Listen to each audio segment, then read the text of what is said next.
Why's your grandma trying to stick her tongue in my mouth? I don't care if this is how she does things in her house. No matter what you do, she wants me to puke. Don't you try to stick your tongue in my mouth, Grandma. Hey, how you doing, Bobby Dirkens? How you doing, Bobby Dirkens?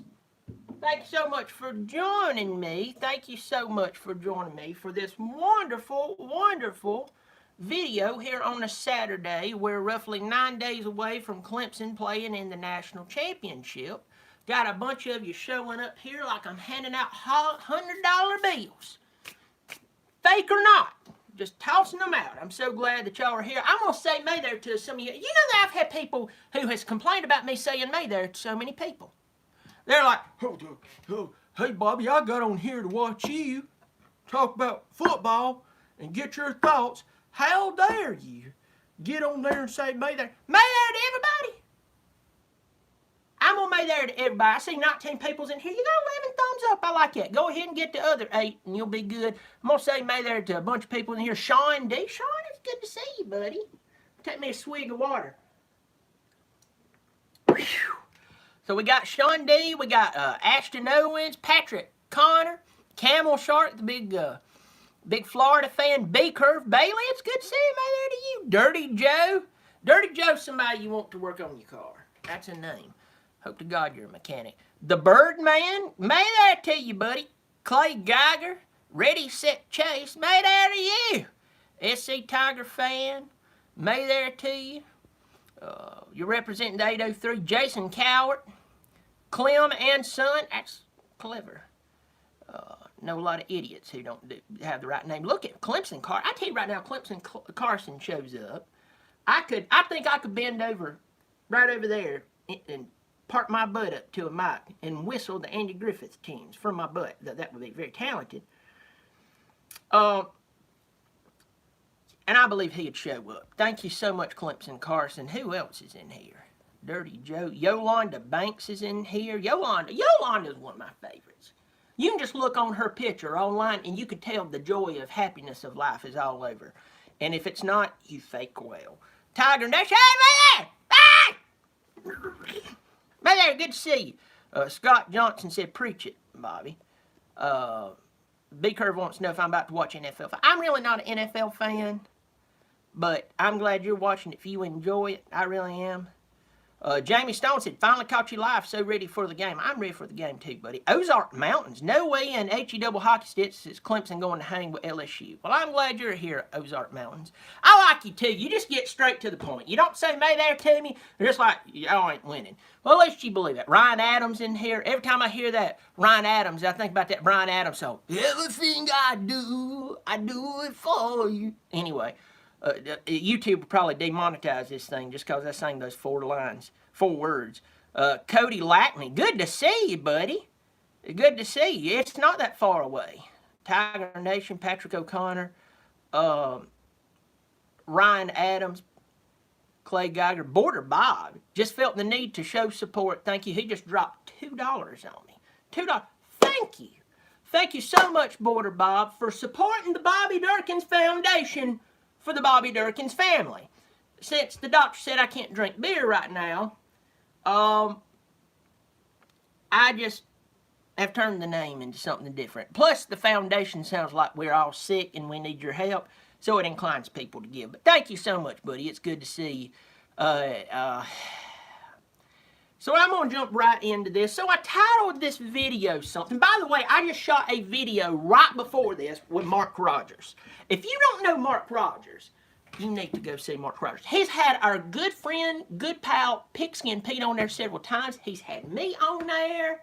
I just did another video. He had me on there. Just wanted to talk Clemson football a little bit. More we talked about just stuff. But it was it's such a big deal, and Mark Rogers gets good people. I like Mark. Dennis Wilson here. May there to you, Dennis. Good to see you. Hey, listen, there's 42 people in here. Only 16 thumbs up. Fix it. Okay, that was too pushy. I sound like a dictator, like I should be yelling something. I have tanks behind me, and soldiers marching in weird ways. Don't do that. But Simon says, please hit thumbs up. Thank you so much. People's already doing it. Thank you, you good people. So, before the Ohio State game, I came on here and offered my humble yet correct opinion. I said that yes, Justin Fields is an incredible football player, but he had rushed the ball 46 times more than Trevor Lawrence and only had 64 more yards. It was something like that. May there, Tiger Nate. Good to see you. He's a good buddy of mine. Big old boy, too. Don't piss him off. He's nice, but I can tell his right hook probably would break your jaw. 46 times more for only 64 more yards than Trevor Lawrence had rushing. So let me give you the numbers. Coming into the Clemson-Ohio State game, Justin Fields entered the game being seen as a dual-threat quarterback, a human specimen. He's 6'3", 230-pound-ish, somewhere in there, rushing for 471 yards. That sounds about right, and all the yards he threw for. But did it not shock us all that Trevor Lawrence had ran the ball 46 less times and had 401 yards rushing? I noticed that when I immediately look at the stats. And between me and you, I really did not pay attention to it all season. I noticed he ran the ball more. He had some good runs. But it goes back to what I always say, is that the dual threat title of a quarterback is grossly overstated, and it's wrong. A dual threat quarterback, first and foremost, must be a quarterback.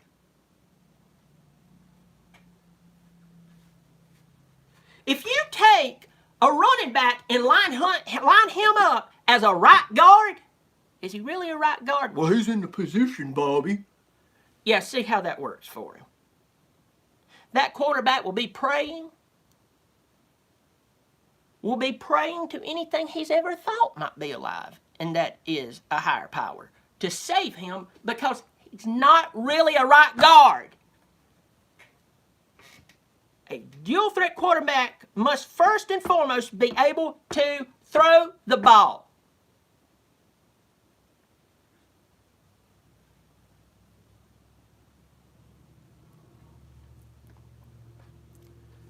But when you look at Trevor Lawrence, let's just be honest with ourselves. We're real on here. That's one thing about this channel, we're real. But I'm going to say this, and some people might take it wrong. I don't know. But when you see a 6'6" white guy lined up at quarterback, what do you think? It's okay to say it. It's a truth. He's a mannequin. He's just back there hoping to get the ball out as fast as he can. Because if he has to scramble, he's up the crap creek without a paddle. The perception of Trevor Lawrence changed last Saturday night, when he not only finished the game with 107, 109 yards rushing, quietly comes in with 401 yards rushing. Even some games finishing with negative yardage because he really didn't run the ball and got sacked a couple of times. And still had 401 yards. But nobody saw him as Trevor Lawrence, the dual threat quarterback. They saw him as Trevor Lawrence, the arm, 6'6", who might pull and run the ball every now and again. Before I go into this, I'm going to say this. Somebody said, I will not call out who it was, somebody's name who rhymes with David Pollock. I didn't say his name, I just said it rhymes with David Pollock. And I don't have a problem with old Dave. Said that they did not care about stats. This was about 3 or 4 weeks ago. I don't care about stats. I don't care about stats. Well, I hate to tell you, stats is part of the game. If the Heisman Trophy did not care about stats, Joe Burrows would have not got the Heisman Trophy this year. And he deserved it. I'm not taking that away from him. But it is funny how it's very easy to overlook stats like 400 yards rushing for a guy who's 6'6" and known for his arm and his passing intellect.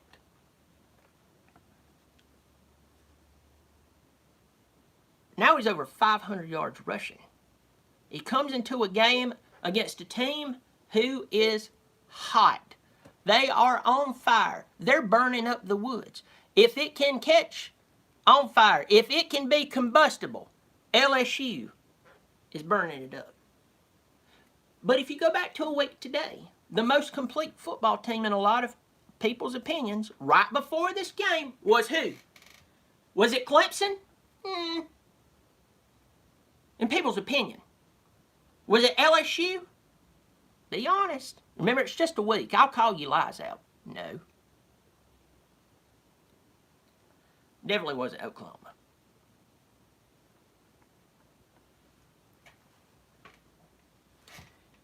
It was Ohio State. How are you going to stop Chase Young? Well, I can tell you how. We're going to take that left tackle over there, you know, the one we took out of your backyard up there in Ohio, and except for a few chips here and there, he's going to handle that guy all by himself. That's how we'll do it. And before that game leading up to that point, nobody believed that we could do it. Nobody. Outside of Clemson fan base and maybe a few people who was just paying attention. Now we're moving to the LSU game. Clemson yet again being told, you're good, but you're not that good. Do you realize how much we hear that? Do you realize? If you're outside of the Clemson fan base and you're not using your brain and you're using the crust around your anus to think with, you must think we never hear that. We hear it all the time. That's why Sweeney went on that epic rant that everybody was saying he needs to shut up from. You would be losing it too if this is your 5th consecutive time in the college football playoff. Half a decade in a row has been spent in the college football playoff. Now we come into a game to where even Vegas has us a 5.5 point underdog? But if you look at certain people's matchup predictors, we have like a 55% chance to win. What's off there? Will Trevor Lawrence's legs be the difference in this game? Yes, here's why. The threat of his running ability has to make any defense stop and think. If we lock down really good on these wide receivers, if we lock down on a wheel route or a circle with the running back coming out of the backfield, will it clear out just enough defenders for him to take off again? Let me tell you right now, I never in a million years, if you would have told me the other night before the game, you said, you know the longest run of the night's going to be Trevor Lawrence with 67 yards, I'd have looked at you and I went, a first down maybe, 20-yard scamper, he's done that before. 67 against Ohio State?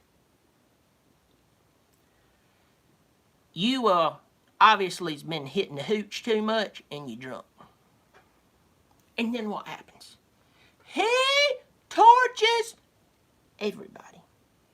There was no mystery blocks of how did that safety end up on the ground. There was no missed calls on that run. There was no, they got everybody so close to the line and then threw a block and he blew. No, he outran everybody.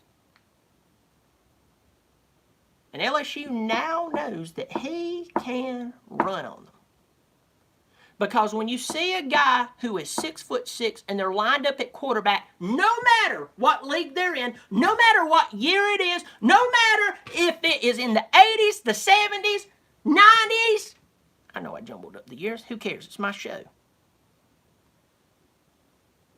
Who thought? Even as much as I love them and I respect Trevor, even I didn't see a 67-yard touchdown. Now, am I expecting him to come in and burn LSU for a 67-yard touchdown run? No, but I will tell you this.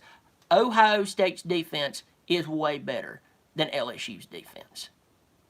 And a week ago, before the game kicked off at 4 o'clock with LSU, everybody would agree with me. But now, for some reason, because of one game, and I respect LSU. You know I respect LSU. There's too many people not respecting Clemson now. It goes back to the Sweeney rant.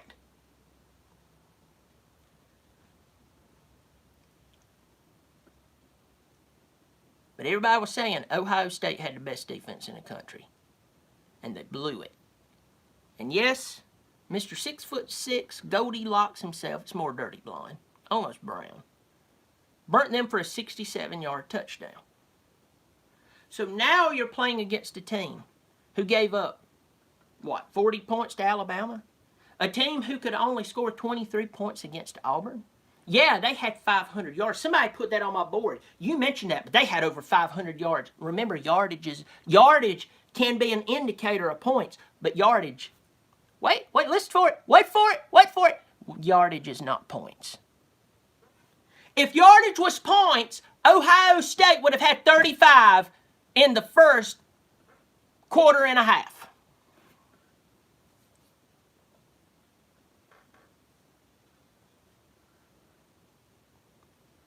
Period.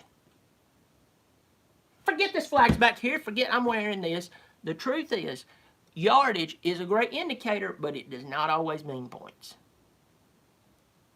Martin Dube says this. He says, Brent Venables with 2 weeks to prepare is scary. It is scary. He has prepared for some of the finest talent in the country. Remember, the next time you're watching Lamar Jackson dice up an NFL defense, that yes, Brent Venables even figured out how to stop him. He might have got the yardage, but he didn't get the win. And that's why I believe that Trevor Lawrence's legs is going to be the difference, whether he runs for -10 or he runs for 110. But here's the reason. Because when he is out there, you now know that he's not torching a Wofford or a Furman or the Red Hat Ladies or the Blind Kids of Idaho football team. No. He torched Ohio State with a 67-yard touchdown. And yes, whether he rushed for a bunch of yards or not, his legs will make the difference in this ball game. Well, thank you everybody for getting on here. I'm going to have a quick Q&A session. We're at 17 and a half minutes right now. We've got 90 people in here, 35 thumbs up. Go ahead and hit the thumbs up. Thank you for all joining me. Quick Q&A through here, see if I can answer this. All right, let's see.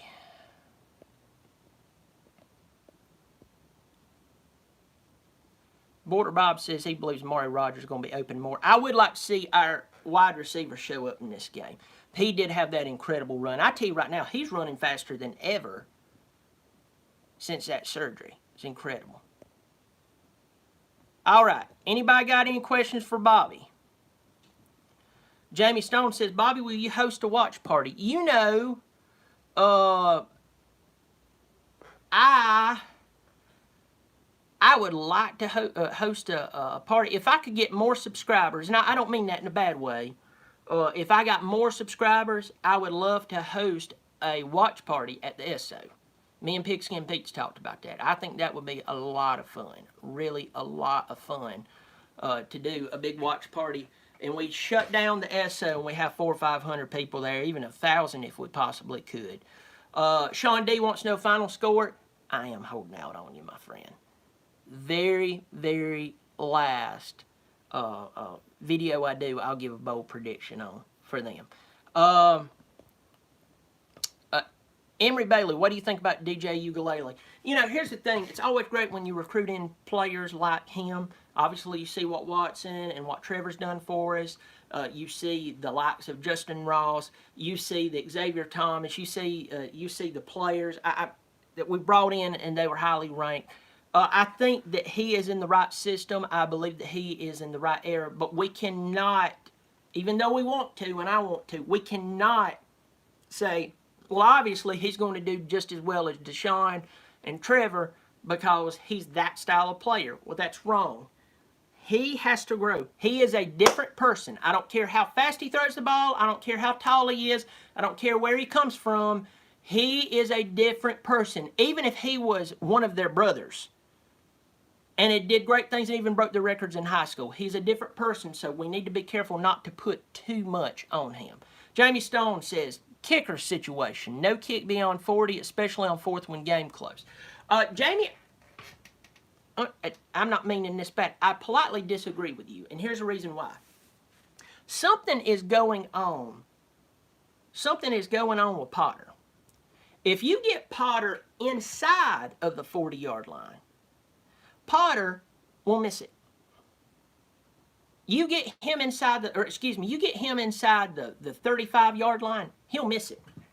You get him at the 35 or back, it's almost like he has this thing, Jamie, to where he's going, this is only a 40-yard field goal. I can nail that. And he misses it.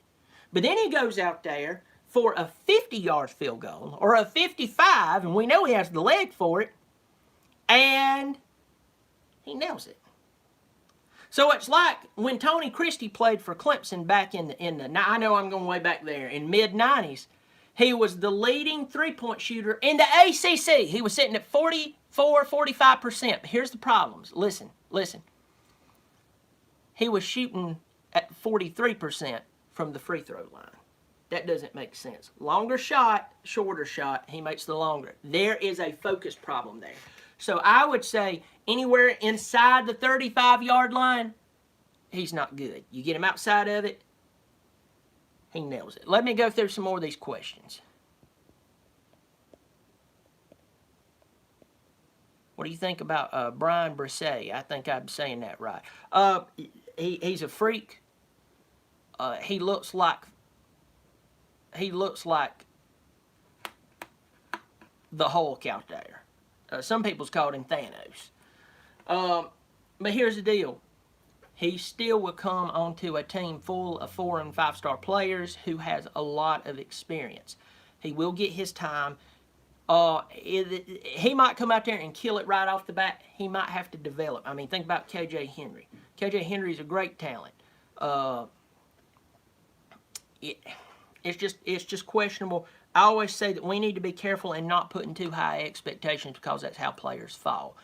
But I'm very happy that we got him. He's great. I got a couple more questions in here, and I'm about to shut this thing down.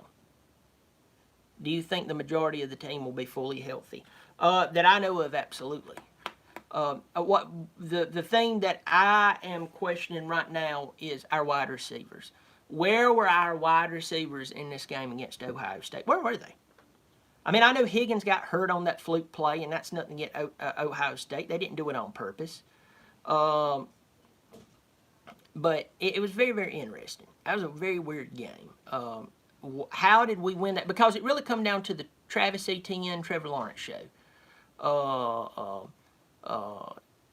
We'll see how that goes, but I think overall the entire team will be all right. Jamie Stone, do you think we'll see any trick plays from either team? I would see Sweeney doing that. Definitely see Sweeney coming out there, maybe doing a flea flicker. He's a very big fan of the flea flicker. But hopefully, I think we'll see a couple. We might even see a couple of trick plays. That's a good question. Tiger Too Deep on here. First time I ever seen you on here. If you've been on here before and I've missed you, I'm sorry, but I'm glad you're here. Michael Boyd's in here, Clemson alumni 98. Man, that to you, buddy. How did Auburn slow down LSU? That's a great question. I don't know all the ins and outs of it. You know me, I fake a lot of things, but I won't fake knowing this. It's like, I fake like I listen to my wife. Like, did you hear that? Yeah, I did. I never heard it. I was bored. Love her with all my heart. The question is, how did Auburn hold them to only 23 points? They almost beat them. Auburn has the keys to beating big teams, but they also have the Achilles heel of losing to teams they shouldn't. Think about that. One more question and I'm gone. I've got 69 people in here, 42 thumbs up. Hit those like button if you will. Let me see. P Digits. I like that name. Bobby, do you think Clemson was going to be in the Natty at the end of the year this year? I was thinking next year with our talent, 80% of the team being freshmen and sophomores. P Digits, I challenge you to go back and watch my videos from January of 2019. I called it.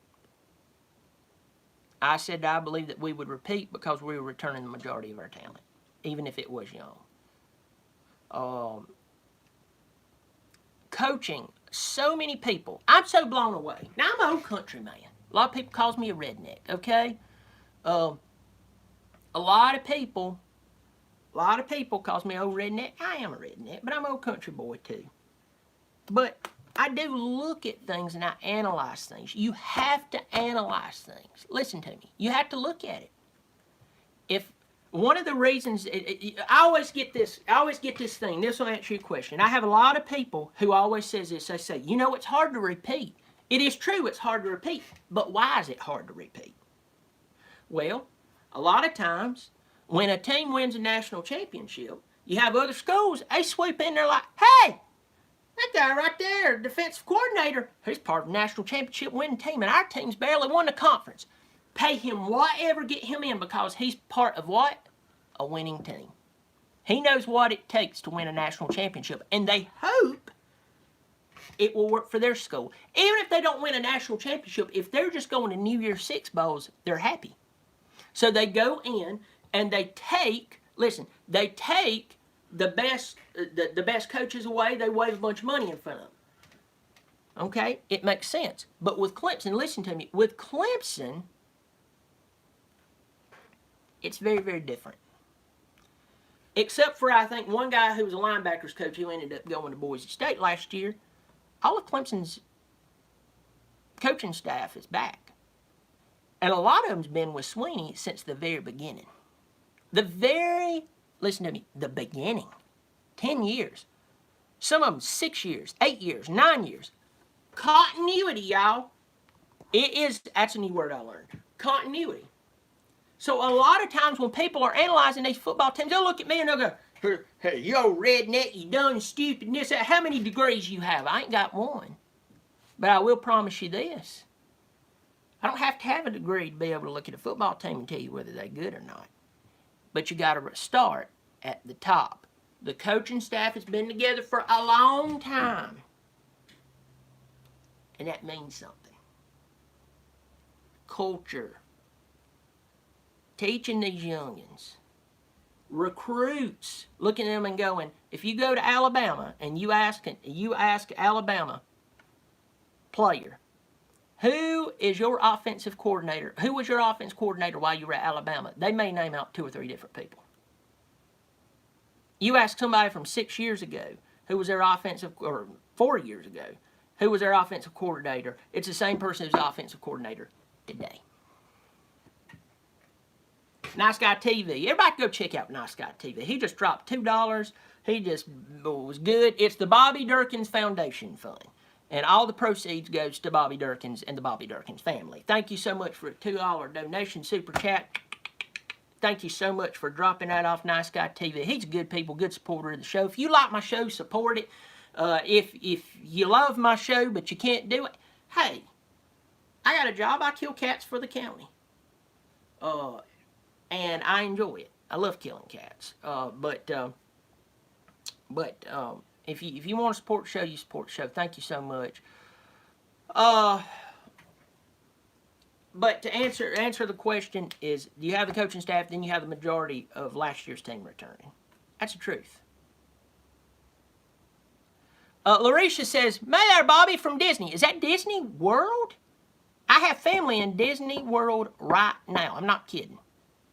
My brother-in-law and their family down there." Luigi Green 49er says, he doesn't really kill cats, does he? I am a feline control agent for the county.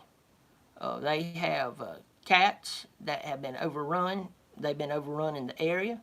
They bring them in, they try to give them away, and if they cannot give them away, what I do is I turn on that song, meow, meow, meow, meow, meow, meow, meow, meow, meow, meow, meow, meow, meow, meow, meow, meow. Turn on You would not believe it. Those cats start dancing. And I get me a shotgun with a good spread. While they're not paying attention, I just put them out of their misery. So that's what the county pays me for. But they make the name really nice, and they call it Feline Control Agent.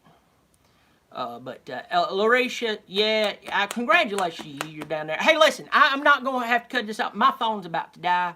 But thank y'all all for joining me for Bobby Dirkens on here. Will Trevor Lawrence's legs win the game? Whether he's running the ball or not, yes, because now you know you have to respect it. Or you could get torched for a 67-yard touchdown run.